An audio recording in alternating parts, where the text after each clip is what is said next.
রায়পুর নামে এক গ্রামে শিলা, তার শাশুড়ি বসুন্ধরা আর দুই ছেলে মেয়ে রিঙ্কু রাজুর সাথে থাকতো। গ্রামে এক কেকের দোকান ছিল ওর, যেখানে সে বিভিন্ন ধরনের কেক বিক্রি করত, কিন্তু সব থেকে বেশি নাম ছিল ওর বরফি কেকের। আরে শিলা বোন, আমাকে একটা বরফি কেক দিয়ে দাও। শুনেছি নাকি তোমার এখানে বরফি কেকের পুরো টেস্টি আছে। হ্যাঁ, আমিও এটা শুনেছি, তাই তো এখানে তাড়াতাড়ি খেতে চলে এসেছি। হ্যাঁ দাদা, একদম ঠিক শুনেছো তুমি। আমার দোকানে বরফি কেক যে একবার খাবে তার মুখে লেগে থাকবে। শিলা দুজনকে বরফি কেক দেয়, যেটা খেয়ে দুজনেই বরফি কেকের জন্য পাগল হয়ে যায়। কি টেস্টি! বাহ বাহ বাহ বাহ বাহ, কি দারুণ! এটা তো খুব টেস্টি আছে, মুখের মধ্যে পুরো স্বাদ চলে আসলো। হুম, আচ্ছা তাহলে নাও, আরেকটা নাও।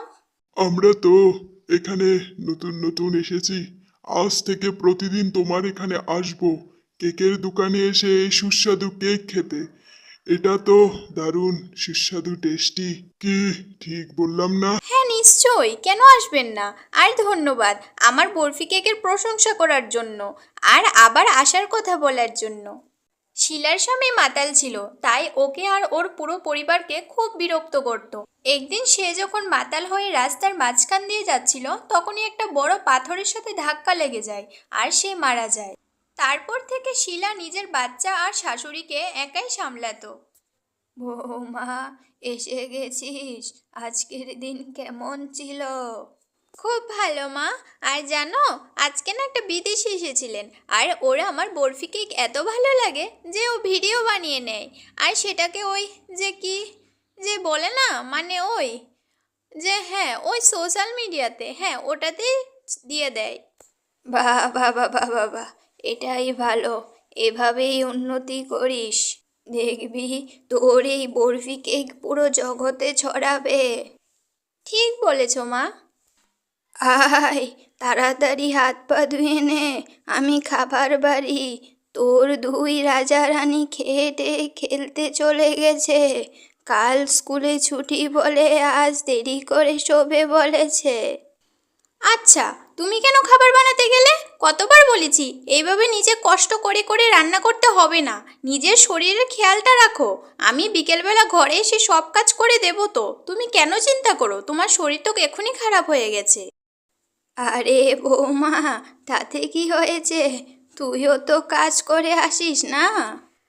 আমি এতও পরিশ্রম করি না যে ঘরে এসে কাজ করতে পারবো না। আমাকে কথা দাও তুমি, যে ঘরের আর কোনো কাজ তুমি করবে না। কোনো কিন্তু কিন্তু না, না বলেছি তো না, সবটা আমি সামলে নেব। বসুন্ধরার চোখে জল আসে। শিলা, তুই আমার বৌমা নস, মেয়ে। কারণ একটা মেয়ে তার মাকে কাজ করতে দেখতে পারে না। বেঁচে থাকতে আমার ছেলে তোকে কত কষ্ট দিয়েছে, আর তুই দেখ কিভাবে সব সামলাচ্ছিস। কি সাহসী রে তুই। কোনো ব্যাপার না মা, যা কপালে ছিল হয়েছে, সেটা মনে করে কেঁদে কোনো লাভ আছে? এখন চোখে শুধু খুশির জল চাই গো মা, এবার কান্না বন্ধ করো। সব কিছু ঠিকঠাকই চলছিল, কিন্তু একদিন হঠাৎ যখন শিলা ঘর থেকে দোকানের দিকে যাচ্ছিল, তখনই সেখানে শহর থেকে আসা একটা বড় গাড়ি তাকে ধাক্কা মেরে চলে যায়, আর ওর প্রাণ সেখানেই চলে যায়।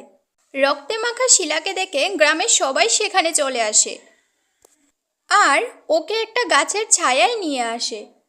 একটা গ্রামবাসী তখনই বসুন্ধরার কাছে গিয়ে সব কথা জানায়, আর শিলার মৃত্যুর খবর জানায়, যেটা শুনে বসুন্ধরার পায়ের তলার মাটি সরে যায়, আর ওর সব দাহ করা হয়।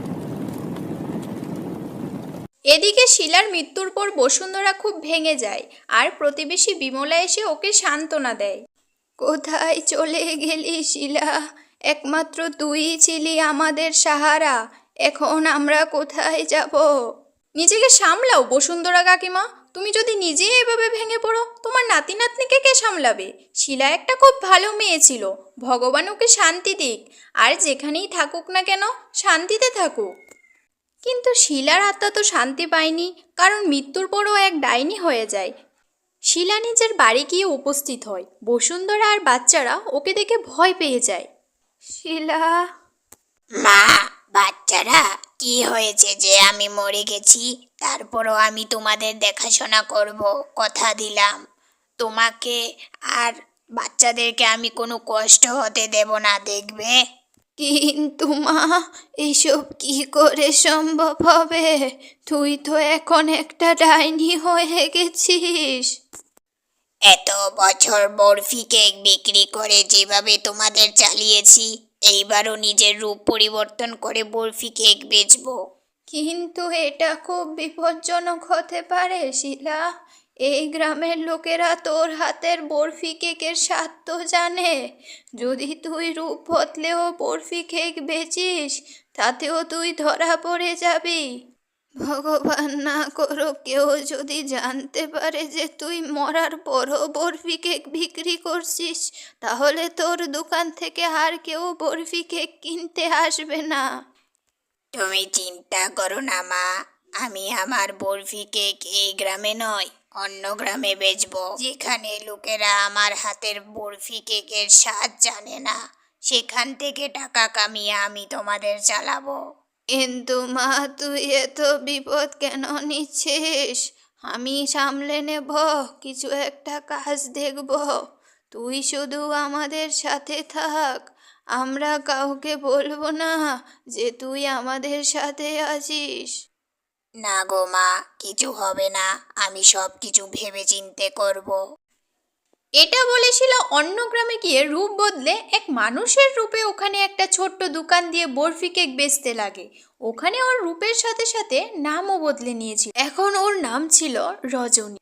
আসুন আসুন, রজনীর হাতে স্পেশাল বরফি কেক খান। একবার খেলে পাগল হয়ে যাবেন, বারবার খেতে চাইবেন। রজনী, আমি তোমার বরফি কেক একবার খেয়ে দেখতে চাই। হ্যাঁ, অনেকদিন ধরে শুনেছি যে গ্রামে এটা এসেছে। তো আমাকেও একটা বরফি কেক দিয়ে দাও, আমিও খাবো। ডাইনি রূপ বদলেও অন্য গ্রামে গিয়ে বরফি কেক বেচে ভালো টাকা কামায়। ওর দোকান খালিই থাকতো না, আর কেউ না কেউ গ্রাহক ওর দোকানে লেগেই থাকতো। আর রাত হলে ডাইনি দোকান বন্ধ করে ডাইনির রূপ নিয়ে নিজের বাড়ি ফিরে যেত আর গিয়ে ঘর সামলাতো। এই নাও মা, এই নে বাচ্চারা তোদের খাবার, আর এই নে নতুন কাপড়। আর রিঙ্কু মা, তোর জন্মদিন না কাল, দেখ তোর জন্য নতুন ফ্রক এনেছি, তোর এরকমই দরকার ছিল না। হ্যাঁ মা, খুব সুন্দর হয়েছে এটা, মরার পরে তুমি আমাদের জন্য কত কিছু করছো। আর পৃথিবীর সব শাশুড়ি যেন তোর মতো বৌমা পায়, যে নিজের শাশুড়িকে নিজের মায়ের মতো খেয়াল রাখে। ধন্যবাদ মা, পৃথিবী এদিক ওদিক হয়ে গেলেও পরিবারের উপর কোনো বিপদ আমি আসতে দেব না। একদিন রজনীর দোকানে দুটো লোক আসে। বন্ধু জানো, আমাদের গ্রামে ঠিক এরকমই একজন বরফি কেক বিক্রি করত। হ্যাঁ, শিলা নাম ছিল ওর, কিন্তু সে আর বেঁচে নেই। এই রজনীর বরফি কেক খাওয়ার পর আমার ঠিক শিলা বোনের বরফি কেকের কথা মনে পড়ে গেল। এ তো আমার গ্রামেরই লোক, নিশ্চয়ই সন্দেহ হয়েছে ওর। শুধু এরা যেন গ্রামে গিয়ে কাউকে না বলে যে শিলার মতো বরফি কেক অন্য গ্রামে বিক্রি হচ্ছে। যদি বলে তাহলে রায়পুরের সব লোক এই গ্রামে বরফি কেক খেতে চলে আসবে, আর সবার সন্দেহ হবে। তাতে আমার মানুষ না ডাইনি হওয়ার উপরও সন্দেহ উঠবে। শিলা একটু ঘাবড়ে যায়, কিন্তু সেই রাতে লোকটা শিলাকে ডাইনি রূপে পরিণত হতে দেখে নেয়। ছেড়ে দাও, আমি কি ক্ষতি করেছি তোমাদের? ছেড়ে দাও বলছি, ছেড়ে দাও আমাকে। ওরা ওকে জ্বালিয়ে দেবে, তখনই বসুন্ধরা আর গ্রামের কিছু লোক সেখানে চলে আসে। আমার বৌমা কারোর ক্ষতি করছে না, ও নিজের গ্রাম ছেড়ে এত দূর আসে যাতে গ্রামের লোকেরা ওর কে খেয়ে বুঝতে না পারে যে এই সেই শিলা। আর মানুষ কখনো ডাইনির হাতের কেক খাবে না, এই ভয়ে তো এই গ্রামে আসে আর রূপ বদলে কেক বেচতে লাগে। আরে শিলা বোন, একবার আমাদের জিজ্ঞেস তো করতে, কি হয়েছে? তুমি মরেই গেছো তাই তো? তাহলেও আমরা তোমার হাতের বরফি কেক খেতাম। হ্যাঁ, তোমার ওই ফেমাস বরফি কেক আমরা খেতাম। অনেক ধন্যবাদ, আর এই গ্রামের লোকেদের কাছে আমি ক্ষমা চাইছি। এরপর গ্রামবাসীরা শিলাকে ডাইনি রূপেও মেনে নেয়, আর ও এক ডাইনি হওয়া সত্ত্বেও বরফি কেক বেচা চালু রাখে, যাতে ও নিজের পরিবার চালাতে পারে।